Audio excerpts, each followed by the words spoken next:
I don't know, or care, what the gematria for the Messiah's title is, but the numerical equivalent of the Antichrist's name or title, or both, will likely work out to 666.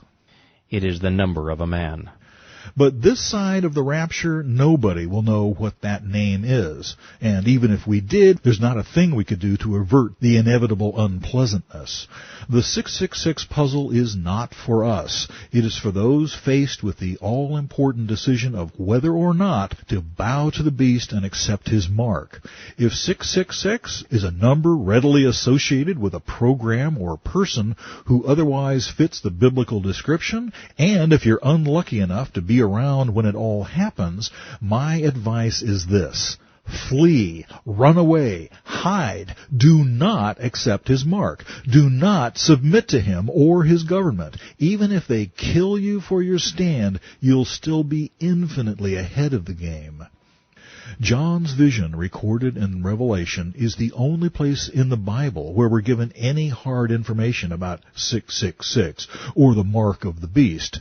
Sixes played a significant role in several other biblical dramas, however. David's nemesis, Goliath, and the big statue of Nebuchadnezzar were both closely associated with the number 6. And how's this for a coincidence? The weight of gold that came to Solomon yearly was 666 talents of gold. 2 Chronicles 9:13. Also, 1 Kings 10:14 and 15. All three examples deal with the pride of man. Feel free to take that ball and run with it. Before we leave the subject, there is one more prophecy concerning the mark that we need to cover. When I heard a loud voice from the temple saying to the 7 angels, "Go and pour out the bowls of the wrath of God on earth." So the first went and poured out his bowl upon the earth, and a foul and loathsome sore came upon the men who had the mark of the beast, and those who worshipped his image. Revelation 16:1 and 2. If you'll recall, the seal judgments are listed first in the Revelation. I have characterized these as the outer layer of a prophetic onion. The seals are opened by Christ himself. They cover the entire tribulation in sweeping terms. The next layer, delegated to angels, provides more detail. It's called the trumpet judgments.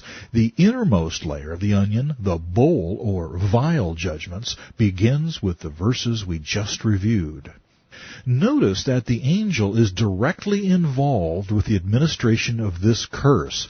He pours the wrath of God down upon the earth. Now, I may be reading too much into this, but a subtle shift seems to be in play here. The angels delivering the trumpet judgments announced what was going to happen. The first 4, as we have seen, seem to be describing the effects of nuclear, chemical, biological warfare, something man has brought upon himself. The last 3 proclaim events that take place either in the demonic or spiritual realm, statements of fact with no clear causal connection to the angels or their trumpets. The bowl judgments, on the other hand, could easily be construed to be God's personal infliction of wrath upon the earth, Yahweh's direct and well-deserved punishment upon mankind. Significantly, they all appear to be poured out during the second half of the tribulation, starting with these foul and loathsome sores. At first glance, the English translations seem to be indicating 2 different targets, those who had the mark and those who worshiped the image of the beast. But I believe this view is incorrect. There is but one object of wrath here, identified by 2 separate and parallel criteria. Those who worship the beast's image are the same people who willingly receive the mark. They have made their choice. We need to address the nature of this foul and loathsome sore. It could, of course, have something to do with a physical mark, an infection perhaps, that sets in sometime after the microchip, if that theory is correct, is implanted. Personally, I have my doubts. Although it isn't explicitly stated, the passage implies that all of the mark's holders suffer this affliction. The odds that this could happen, given worldwide administration of the mark and the medical precautions that will surely be brought to bear, are vanishingly remote. With several billion microchips to be manufactured, it would make sense that a number of widely separated facilities would be set up to handle the load. Again, there is little chance that each of these factories could be infected with the same virus or bacteria, or that no one anywhere has a natural immunity to it. And then there's the fact that such a disease could easily spread from the marked population to the unmarked minority, something that is not indicated in the prophecy. No, I think what we're seeing here is just what it looks like: divine wrath. Every single one of the recipients of the mark has, by definition, willingly allied himself or herself with the Antichrist and Lucifer, and at the same time officially and permanently rejected Yahshua and Yahweh. Therefore, God has said, "All right, if that's what you want, I won't be a part of your life anymore. You want a mark that will identify you as Satan's? Fine. As my parting gift, I'll give you a mark that you can not only see, but you can feel and smell too."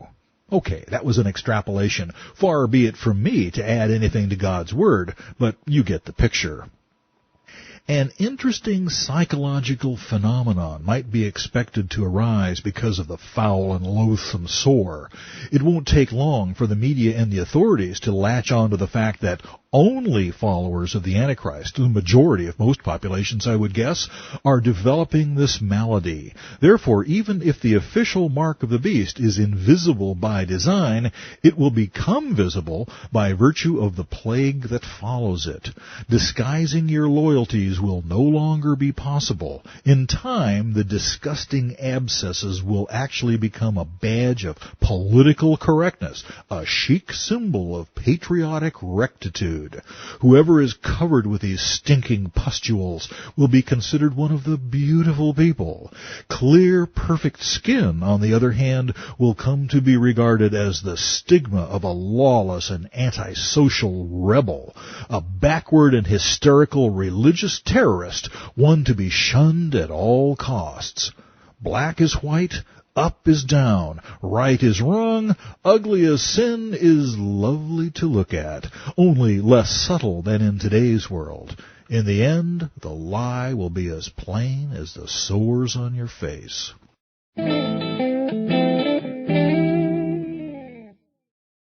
Okay, it's time to get our feet back on the ground. I've been spewing out prose like a novelist, but it's important to remember that the scenario you've just read does have a basis in fact, that is, biblically revealed prophecy. I've brought us to the doorstep of one of the most chilling recurring themes in the entire Bible, the abomination of desolation. I realize that phrase doesn't mean anything in today's English. I'll try to make some sense of the scary-sounding title as we go on. Paul described the Antichrist as the man of sin, the son of perdition, who opposes and exalts himself above all that is called God, or that is worshipped, so that he sits as God in the temple of God, showing himself that he is God. 2 Thessalonians 2, 3 and 4. Although it may not seem to at first glance, this passage actually supports the picture of the Antichrist's satanic obeisance that we painted in the previous section. The question is, who is he trying to pass off as God? Until the middle of the tribulation, Satan always had to content himself with being worshipped through surrogates, false gods, idols, and demigods.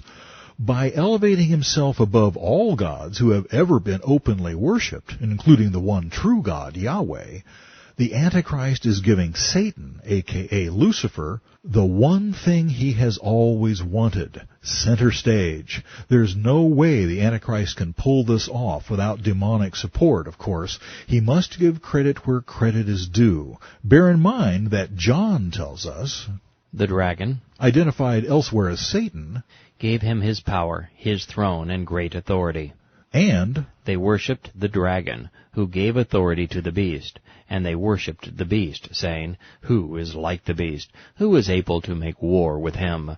Revelation 13:2 and 4.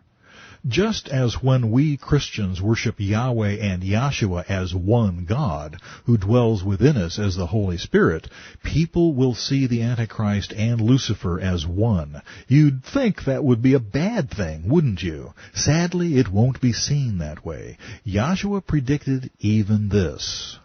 I have come in my Father's name, and you do not receive me.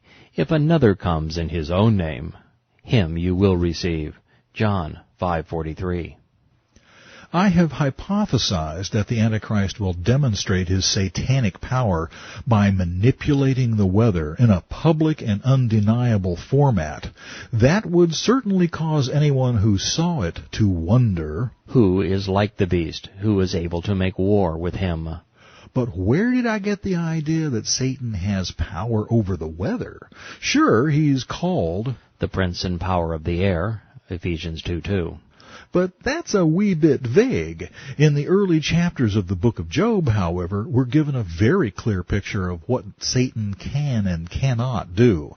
Clearly, he can influence, though not compel, men to perform his will, to suggest a course of action that advances his agenda, and if Yahweh allows it, he is able to inflict disease upon us. He gave Job a case of boils so bad it made him wish he'd never been born.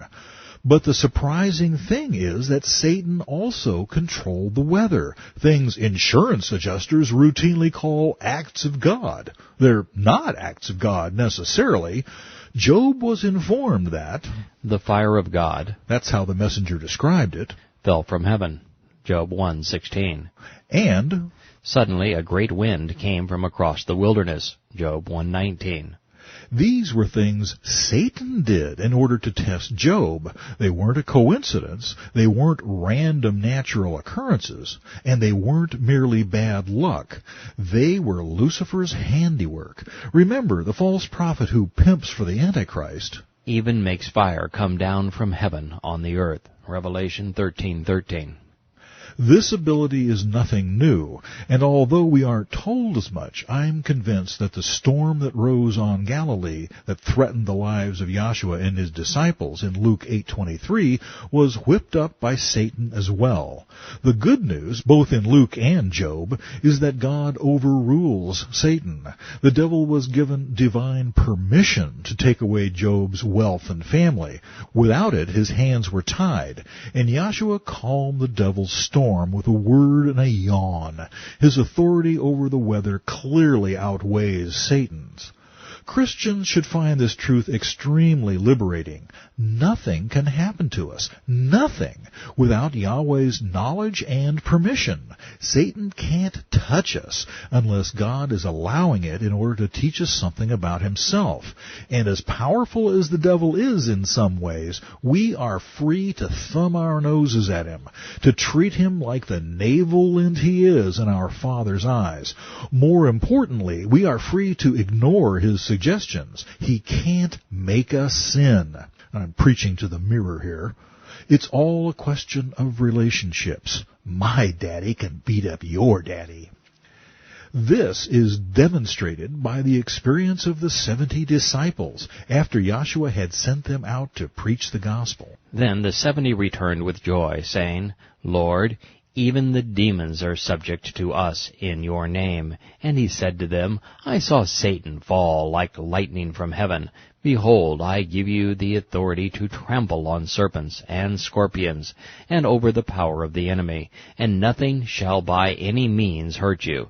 Nevertheless, do not rejoice in this, that the spirits are subject to you, but rather rejoice because your names are written in heaven. Luke 10:17-20. We are given the power to overcome all spiritual obstacles if only we will exercise that power.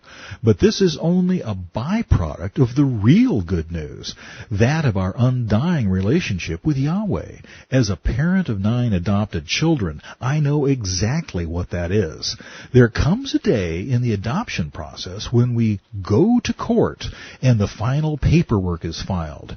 Our new child's name is written in the county archives, and that means that he or she is legally, permanently ours, with all the rights, privileges, and responsibilities that come with being my son or daughter. Of course, it's an even bigger deal becoming a child of God. But I digress. We were discussing the self-exaltation of the Antichrist.